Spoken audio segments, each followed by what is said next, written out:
start with one of the top performers, Mondi. We'll see its share chart in a minute.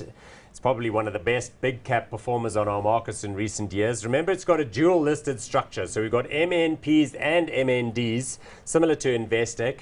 So it's listed in London and here, that's the MNPs. And then there's another part of it which is listed just here. You've got to add the two together to get its market cap, although they both participate in the earnings of the twin entity. The focus here is on timber production, mostly around Eastern Europe and elsewhere, then also the manufacturing, but not so much of the coated papers. We're talking here particularly about kraft, which is the brown paper you use for like cement sacks, as well as corrugated. That's board, you know, that gets used to make cardboard boxes, like Amazon ships around, and like the manufacturers of FMCG goods put into boxes that then get circulated before they get unpacked in the stores. Market capitalization, if you add the two together, 153 billion rand. Price to earnings ratio 20.36, dividend yield of 1.8. Spun off out of the Anglo group, but really doing very well in recent years. Huh? No, fantastic. I think a lot of it, again, has to do with that currency hedge sort of component to it. I mean, a lot of its revenue, as you mentioned, is in Europe. Yeah. But also, I think one of the competitive advantages that Mondi has over many other packaging companies is that it controls it's vertically integrated. So it controls the forest as well. I think they've got something like 2 million hectares of forest that they manage as well. And is that right? Largely in like places like Russia and Belarus and definitely, Eastern Europe. I mean, primarily they are European based. I mean, they've got forests in South Africa as well. But I think as a proportion of revenue, at least, it's only about 8% of the group. So South Africa. So it's a far smaller thing. What happens in Europe is what matters for Mondi, definitely. So as the rand weakens to the euro, you get better rand results, and that sort of makes sense. But to be fair to them, it's not just a currency play. Somehow or other.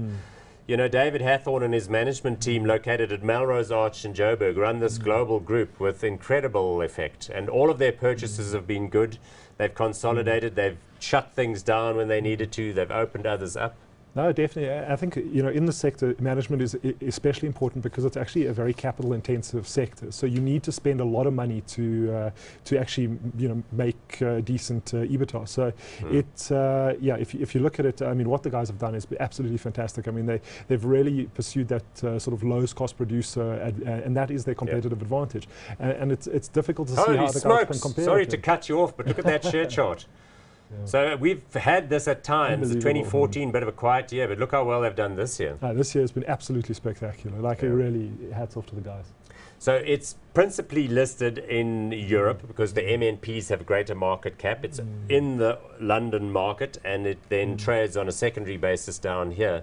I mean, where to from here for them? Do you perceive them to be well positioned to grow with the European economy, the recovery in retail? That's got to be good for them. No, definitely. And also remember, a lot of the problem is the input prices. So with the general commodity prices coming down as well, this is also going to feed into actually helping them because it actually expands their margins too. So as well as you're obviously getting wealth effects across Europe, you've got the QE in Europe as well, you know, sort of stimulating economic growth. Now, I think Mondi's got a long way to go. And I mean, especially, it's got also a very small footprint in China, but it is in China as well. I mean, as you know, China moves to a more consumer-driven economy, I mean, there's a huge market there for it to expand into as well.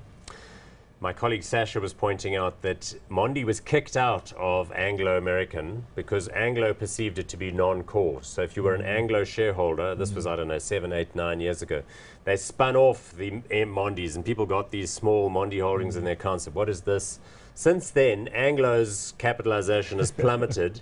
Mondi's has gone up to the extent now that Mondi represents about 2/3 of what you've got with Anglo. So interesting turn and reversal of fortunes. Okay, but you seem to be leaning towards remaining hot on Mondi. Yeah, it is. It's one of the more expensive companies that we're going to look at today. I mean, obviously, if we're going to look at Sappi compared to it, I mean, you know, if you're buying the earnings at Mondi, you're paying almost twice the price for earnings at Sappi. So it is very expensive. But that's it. It's expensive because it's good. And I think the momentum is there. I think you can still buy it. Okay, good. I'm going to go hot on Mondi too.